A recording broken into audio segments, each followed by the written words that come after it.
I'm Fatima. I'm from Richmond, BC. I'm your health and beauty social media queen. Hi guys, I'm Chef Fred. I live in North Vancouver, BC, and I'm a health enthusiast. Hi everyone, my name is John and I'm in Vancouver and I'm a work from home dad to 2 great kids and married to a wonderful wife. Hi, my name is Saireen. I live in Vancouver and my passion is health and beauty. Hey everyone. Thanks for joining us. We are now starting our next series, The Healthy Home.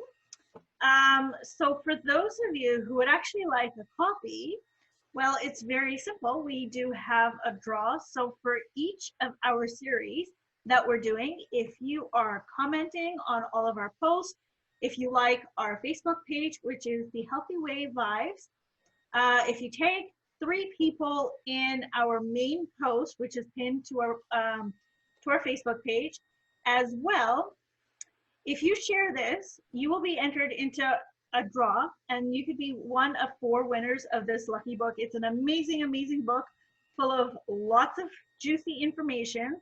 So without further ado, we're going to start our conversation on the healthy home. So with the first chapter that we have, which is the bedroom, there's so much there. I'm sure a lot of you guys, as you guys were reading it, were just sort of awestruck. I know I was really awestruck when I found out how flammable my clothes were. Any of you guys had any feelings or reactions in that sense? Yeah. Well, the reaction I had is, first of all, you realize that you need to see this in writing to realize really that you spend most of, like, at a little bit more than a third of your life in your bedroom. Yeah. And the fact that when you think about it, you're using your bedroom, you go to sleep, you're using your bedroom to watch TV. Some people work out in their bedroom. Some people work, mainly now, work from home is happening quite a lot in the bedroom. So we spend a lot of times in the bedroom. And as a lot of people focus on healthy eating, they forget that also our surrounding area have hidden danger. And this is why I love to read that book, because it opened up, knowledge is key. So yeah, and there's definitely a lot of hidden dangers in our bedroom. So like one of them is our clothing, one of them is our personal products that we're using. We will go into each one of them a little bit further. We're just sort of giving you a summary as to what the chapter is about. And then, of course, there is your off-gassing from the mattress and any of the cleaners that you're using. So there's quite a bit of hidden warriors, I should say, in your bedroom that, with simple little changes, you can actually have a healthier home and a healthier lifestyle. Would you like to find out how to actually change some of those things? Definitely. Yeah. Okay. So let's get into this. Let's dig deep into this. So the first topic is clothing, right? So we all know that, so actually, I don't know if you guys know this, but if you read the book, you'll find out that over the last 1,000 years, the way our clothing has been made, it's changed. We used to have a lot of natural fabrics such as cotton, linen, wool, and silks. But then over the time, it has drastically changed. And therefore now bringing in polyester and nylon and spandex and a whole bunch of other things. But did you know that this is all made out of plastic or some sort of retardant, some sort of chemical, which then has off-gassing and other effects? What do you guys think of that? Well, I for one is leaning towards more of the natural fibers recently.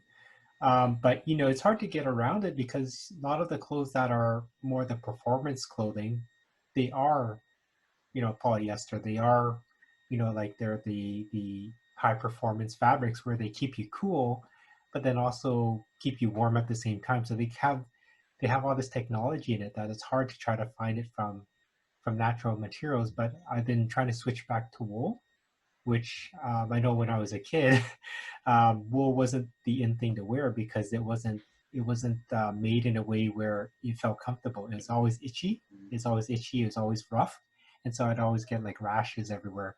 But these days, the technology for natural fibers have actually increased as well with these man-made fibers. So they're getting better.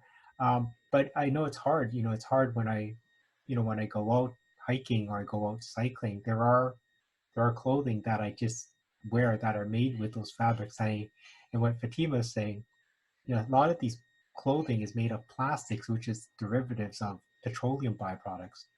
So that's interesting to know. Like that was like, wow, you don't know about that. And petroleum products are, they have off-gassing. They have things that can continue um, to give fumes off. And we may not smell it, That's right. but again, also, we're wearing this on our body for hours on end during the day. And when we sweat or when it's hot out, you don't know what those fabrics are doing. You're basically, you're shrink wrapped in these clothing for the whole day. So you never know, but it's getting better. I think people are starting to become aware that the shift back to natural materials is coming, or it is happening. But yeah, it's you kind of have to pick your choices. And Yes, remember, yeah. Sorry, go on. The reason why we went that way is because we wanted something that doesn't need ironing. We wanted something, like if we go back, convenience. It's all about convenience. So if we go back to natural cotton, silk, and things like that, are people willing to spend the time to, let's say, iron it because it will wrinkle, or it's not stain, there's no guard, the stain will stay. And so it's important to think about that as well, I guess. Yeah, so those are actually great things to look at. Like, so when you're looking at your clothing, when you look at your labels, a lot of times we're looking at something that, hey, how does it fit? How does it look? But we need to ask ourselves that other question. Well, I mean, if it looks great, but what are we doing to our bodies? What is it doing to our bodies? What are we ingesting indirectly through our skin? So then that also has an effect on our immune system, which is actually, we don't even know it, but it's a hidden killer. Our clothing has become a hidden killer. And so what I've actually noticed in the time that we've been at home, I've sort of stayed away from like my polyesters and, like whatever. And I've noticed that I'm not as itchy, or I don't feel as claustrophobic. Just because, that the polyester and these other materials, they trap in a lot of our personal heat, which is not a good thing for us as well. So you'll notice, like with this time, people have just sort of been wearing cotton as their t-shirts and whatever, and their health is probably a lot better and they haven't realized it, but there's slight changes. So things that you want to look out for is when you're shopping, look at the label to see if it's like, if there's cotton, if there's wool in it, if it says, stain free, static free, you want to stay away from all of these because that is actually what's causing harm. And it's kind of crazy. When I was reading it, I was just awe shock. I was completely dropped. Any thoughts from you, Saireen, on this one? Well, you know what? When I was younger, I worked in a retail store. So I was looking for stuff that would make me feel good and fit well. The only time I looked at labels was how to wash it, how to take care of it, whether it was dry cleaning or was it with hand washing. And I was, over the years, I just accumulated. And what happened was my body started changing. I started getting itchy. And it started, like, I couldn't wear certain fabrics like polyester and wool and certain things. My body just got so reacting to certain fabrics. So I ended up going more towards more natural stuff on a natural, like instinctively. I went to silk and cotton and linen and cashmere as opposed to the synthetic fabrics. But I had no idea until I read this book that the fabrics also, like the synthetic stuff, had metal in it. I mean, oh my goodness, like what are we wearing and what are we absorbing into our fabrics? I mean, into our bodies. That was pretty scary for me, and that was an eye opener. It definitely is. And now for someone, who appreciates, always looking good, like, I know we females and guys also have that. So as the beauty queen, what would you suggest, people look for and still be fashionably forward and trendy and, still look amazing, but feel great as well with their clothing? I would look towards more natural fibers. Make sure you read the label and see if it's 100% cotton or a blend of cotton or silk. Certain things you can hand wash easier or hang outside to dry. And pants, you know what, I have a funny story. I actually had some faux leather, which was called pleather back then. And so actually this was like 4 or 5 years ago, not too far away. And so I was coming home and it was a cold evening and we had the heated seats on. Well, guess what? My pants caught on fire. I got a little hole in it. I'm like, oh my God, it was so embarrassing. I had no idea. So was that made out of polyester then? Yes, it was. So that's basically petroleum. So that makes sense because petroleum. Oil burns. Yeah. Oil burns. Yeah. Oil burns. Oil burns. Exactly. So that makes sense. And that is scary when you think about it. It's really, really scary. So now, we got to also be cautious of, when it says dry clean only. And that's a huge, huge chemical pool. So they say it's actually being cleaned, but really, is it? Do you know what the process of dry cleaning is and what is entailed? So go ahead, Well, Fred. I just don't dry clean. I just know it's not dry clean. It's not wet. dry clean. It's wet clean. It's wet clean, exactly.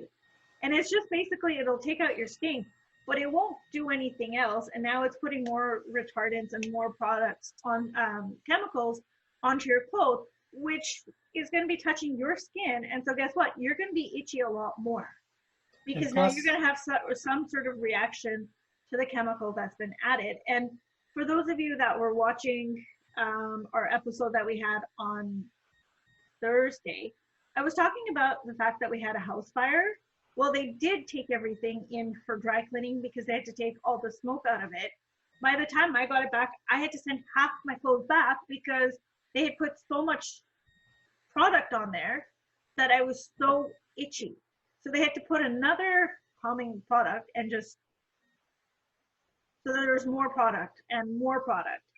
Yeah. So what's the best thing to do if you do have to dry clean? What's something that you should do? Well, definitely air it out. It's funny that when you do get your clothes back, they put it in the plastic bags, right? They put it in the plastic bags first to not get it dirty again. But a lot of people bring it home and then they stick it in their closet, still wrapped up in that plastic, right? But what you have to understand is the chemicals that you mentioned that they use to clean the clothes, they need to air out. And so what I've been told and what I've been doing is if I do have anything that I dry clean, whether it's suits or pants or whatnot, I leave it hanging in a well-ventilated room. And if it's outside, then I need to do that. But I let it air out for at least 48 hours, and that usually gets rid of the smell. I don't know if the chemicals are all gone, but at least the smell that kind of makes me nauseous sometimes. It's the same smell as when you dry clean the clothes, you bring it home and you smell in the bag. When you take the bag off, you get that waft of chemical smell. And that's what kind of made me think, like, what are they using? So the last few times I've been taking my clothes to dry clean, I've been choosing cleaners that are using I guess, what do you call it, organic or natural methods of doing things, so that when you get it back, you don't get the smell, first of all, but then also I have I'm assured that when I do wear the shirts and the suits and all that it's not being absorbed through my skin, right? Which is something people don't understand. Like, they don't feel it, they don't see it, so they don't think it's happening, but it is happening. That's right. Like, a lot of times people just think that it's like our food or exercise that contribute to our health. but it's actually everything around us, our surroundings, our bedroom, our clothes, and you'll find like the bathroom, everything as we go through the series, you'll find that every area we actually need to be very cognizant of, right? And so now moving from clothing, so the next thing in the bedroom that we have to worry about is this thing. You know, like in over the last few years, we've had more electronic gadgets in our phone, in our rooms. So whether it is our phone, whether it is our lamp, whether it is our radio, our alarm clock, our TV, how many of these things are plugged in or right beside your head? Lots.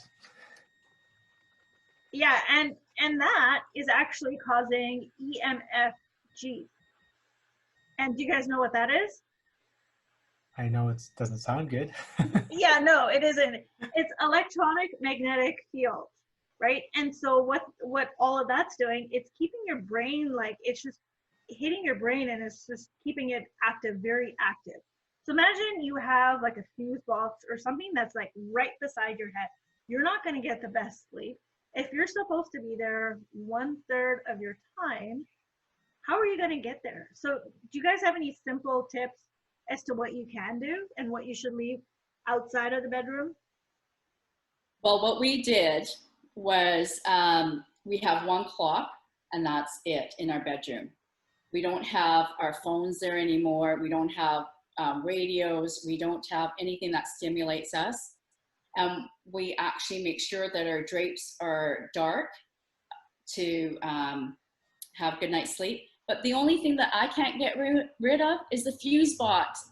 I had no idea we have a fuse box in our bedroom. So help. Well, with the fuse box, you want to try covering it. Like, I mean, it's not going to be like the best fix, but you want to try covering it with, you know, whether it be like wood or something. So at least it's taking a little bit longer for the MF, like the electronic magnetic fields to come EMF, through, yeah. right? You know, for me, when I was reading the book, I was like, oh, simple fix is unplug what I'm not using. So I've got, I don't have like a ceiling light, but I've got a few light fixtures in my lamps, I should say, in my bedroom. So I've got one that's like right beside my nightstand, and that is actually a blue light. So that one I can't even unplug, even if I wanted to, because that also acts as my alarm clock. But I have one that's like on the other side, which I don't use on a regular basis. So I unplug that. And I also unplugged my docking station where I, you know, like, so I unplugged that. So I don't need to have it in there. And my phone, it would usually sit beside, it would be right beside my head on my nightstand. So I've actually now put it in my drawer on the other side. So it's not so close to my head. Those are simple changes that you can make. Others, take out your TV. You don't need a TV in there. Take out the laptops. Don't bring any laptops in there. Yeah, I think you know, these all there's easy steps that can be taken. Like none of these things that we're mentioning are super hard to do, right? Exactly. They're very easy things. And like when you mentioned about the phone and all that, you know, yeah, you may need to have your phone next to you, but turn it onto airplane mode. You know, turn off the data. That's what I do every night, is turn it onto airplane mode so that it minimizes how much, I guess, whatever the EMFs or the radiation that they say can be around it. So do that, or just move it to a different room. Like just when you're done and you're gonna go to bed, put the phone maybe outside into a different room, or just turn it off completely, right? Because you do want that sound sleep, because you don't want to hear it vibrating all night, or you don't want to hear the notifications kind of ping, and that keeps you awake. So, you know, when you mentioned about 30% of our life is sleeping, or at least in our bedroom, and a lot of that is sleeping, you know, we want to have that sound quality of sleep to make sure that we have that, you know, our health is maintained, because we need sleep. So you don't want to detract from that. That's right. Anything from you, Fred? Well, you know, like everything else, it comes with knowledge. And when the first iPhone came out and things like that, we would charge it by our bedside table, like everything else, you know, even laptop would be charged there. And then you learn about the EMF, and you learn about all these interaction with our own bodies, electromagnetic field. Then even though you don't feel it overnight, everything comes with overtime. And everything that I was doing was convenient, yet to the detriment of my health. So I still have the possibility to charge my phone by my bedside table. However, most of the time we leave our phone in the kitchen, and because our phone goes automatically to night mode around 11 o'clock and until 7 in the morning. So even though it stays by my bedside table, like I don't hear it if somebody calls, or so it won't ring or vibrates. But we try to as good as we can to keep it out the bedroom, charge it overnight in the You said kitchen. something interesting. We do things out of convenience a lot of times for ourselves and not what is actually good for our health. So now maybe if we take that step to say, hey, what are we doing that's good for our health? It may not be the most convenient, but in the long run, it's better for our overall health. That's a simple mind shift that, all of us can take. We can take those simple little steps to just change it, whether it's our clothing, whether it's, our electronic gadgets or whatever. There's just simple little changes that we can make. And moving on to our next topic, which is sleep time. It's a perfect transition, as we have sort of been talking about sleep time. That when you think of sleep time, what's the first thing that comes to mind? My bed. Your bed. What else? The sheets, the pillows. The I think sheets. so, the pillows. sheeps. Those The two. sheets? counting the sheep. sheep. Oh yeah. So now again, so it's not just the clothes that we wear. So as Saireen had mentioned, you also want to have your sheets that are cotton, organic cotton. And if not, then maybe the silks to feel a lot more luxurious. That depends on you, right? If it's cotton or if you want the silk. But you don't want to have, again, you don't want to have those polyester blends as well, because you're spending 8 hours on your bed. And your mattress is something that's very important. It also off gases just like anything else. Right? And so John, I know you had a pretty interesting story about the off gassing with the mattress. Did you want to share that one? Yeah, well, when you buy a mattress, it's they make it stain resistant. They make it dust mite proof, or they put all these things in it so that it lasts the 10 or 20 years that it does for the warranty. And because we're spending so much time on the bed, like eight hours or more every night, it does start to break down. And so, when you have that many years of the mattress, like it's going to take months or years for all this byproduct to kind of get its way out. Like it's kind of like airing it out. So you're containing it in your bedroom, and we already covered that the clothes are in our room. Some of us may even have an attached bathroom in our room, in our bedroom. So you're basically surrounded and bombarded with all these products, whether they're good or bad, or whether they have whatever mixture of chemicals in it. You're exposed to it all night long, and then now you're adding the sheets on top, and you're adding this and that. So what I found was that with my daughter, she had a mattress that we just replaced not too long ago, because first it was getting you sleep on it too long, so it has a little dip in it. So she wasn't getting, first of all, she wasn't getting the support and the comfort, but then also she was starting to get like rashes as well. And so you don't think about things that maybe it's accumulation of maybe whatever is happening off of the mattress or her sheets. So we switched to, because my kids have eczema, they're very prone to skin sensitivity. So we switched to more cotton sheets. We switched to a silk comforter, like a comforter. So it's not even a polyester comforter. We used silk, and they get a good night's sleep. The temperature is not hot or cold; it's pretty regulated.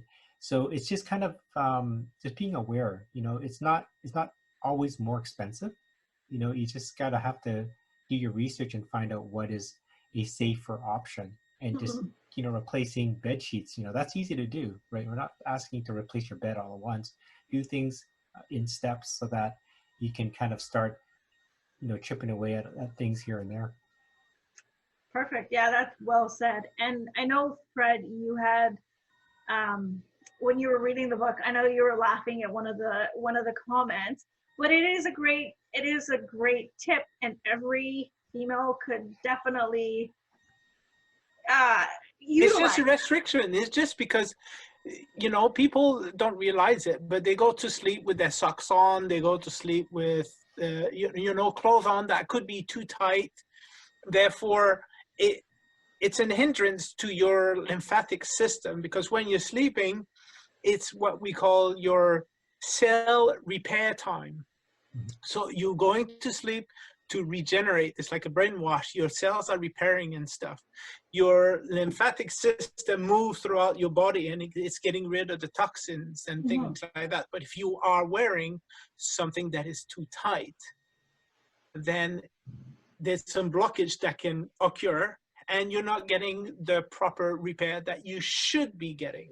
So, you know, the comment I was laughing about in the book was to say to the ladies to, you know, drop the bra when you're at home, and if you can, because it could be restrictive, and it could be influencing the lymphatic system movement. But it's anyway, not to go too much in detail on the advice. It's in relation also to those who are wearing socks that are too tight, underwear that are too tight, or, you know, people wear their t-shirt or their top pajama, but the neck is too short, and it's too tight here. Even though you can do this, you still need to. You need to let it move freely. Exactly. And that just, and it also sort of brings it back to clothing, right? Because if we are wearing restrictive clothing all night, all day, and then we're, you know, coming to bed where it's supposed to be our Zen time, it's supposed to be our time to relax, and then we've got these sheets that are made with synthetics. Well, what are we actually doing to our body? Are we allowing it to heal in the way that we need to allow it to heal? Or are we just, you know, adding one more layer to it, you know, before we realize that, hey, we just need to change everything? Yeah. So is it better to take small little steps, or one like big, you know, gigantic step at the end? It's better to take baby steps. And the thing is, you start off with either cotton or silk that feels comfortable. And when we're washing our sheets, we want to make sure that we don't use any detergent. You want to make sure that it's something light, like water and vinegar, if you want to add to your sheets. And what you can also do is make sure when you're putting your sheets in the dry washer, that you're allowing your mattress to off gas, and make sure the windows are open. You want to get fresh air coming in, because I found that I wasn't opening up our windows as much, because the guy upstairs smokes dope and it comes into our bedroom. So he moved. So now we're opening up our windows. Yeah, that's a good reason to keep your windows closed. But I mean, there's that whole carbon monoxide, you know, like we need to release all of that. And the best way is to open up our windows. And especially now, it's beautiful. It's easy to open up our windows. Yeah. And, you know, let the off-gassing just happen. So then when you go in, it's fresh and clean, and you don't have that toxic smell, and you don't even have your own body odors or any of that lingering. I think it's just a good idea. Sorry, go on. It's just a good idea just to air out your home, period. I mean, it's not just a bedroom, right? I mean, when we cook, you know, we open the windows because of what we're cooking. You know, if we're in the bathroom, we want to get the humidity down, so we got to turn on the fan or the windows open. The bedroom's the same thing, because we're spending so much time in the bedroom, plus all these different things that are in there.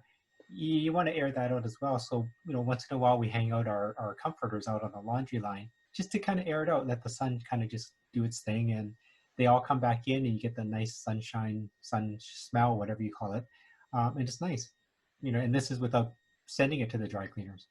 That's right. So on that note, well, these were excellent tips, and we look forward to seeing you again. So again, remember, follow us on the Healthy Way Vibes on Facebook. Enter to win, and there's one of 4 of these books. By the way, this is actually a bestseller. You cannot get it on Amazon anymore, so you'd be very lucky to win one of these books. So if you want to win one of these, comment below, let us know what you thought of this, and also put your questions in, and we will see you for the next episode. Thank you very much, and have a wonderful day. Bye for now.